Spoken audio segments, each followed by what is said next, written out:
नमस्कार. आम्ही बोरचक गावातील शेतकरी ग्रामस्थ. तरी आम्ही एवढी विनंती करतो की या टायमाला आणि या वर्षी समाधानकारक पाऊस झालेला आहे. परंतु समाधानकारक पाऊस झाला असला तरी आपले जी पिकं आहे ते अजूनपर्यंत त्यांची वाढ होत नाही आहे. त्याचं कारण असं आहे की त्या पिकांना आपण व्यवस्थित खत पाणी जर दिलं तरी ते त्यांची वाढ होते. नुसतं पावसाने सुद्धा ते त्यांची वाढ होत नाही.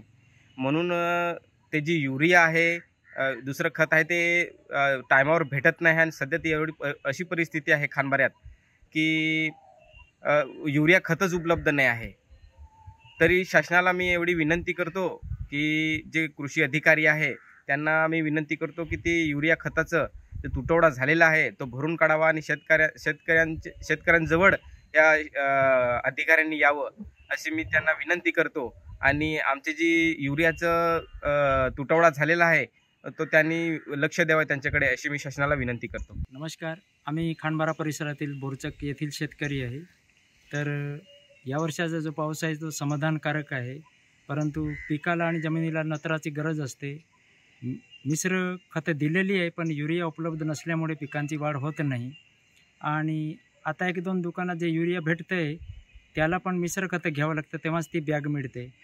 परंतु अगोदरच मिश्र खतं घेतलेले आहे तर एका बॅगसाठी मिश्र खतं परत महागडे कसं घ्यायचं असं शेतकऱ्यांना प्रश्न आहे.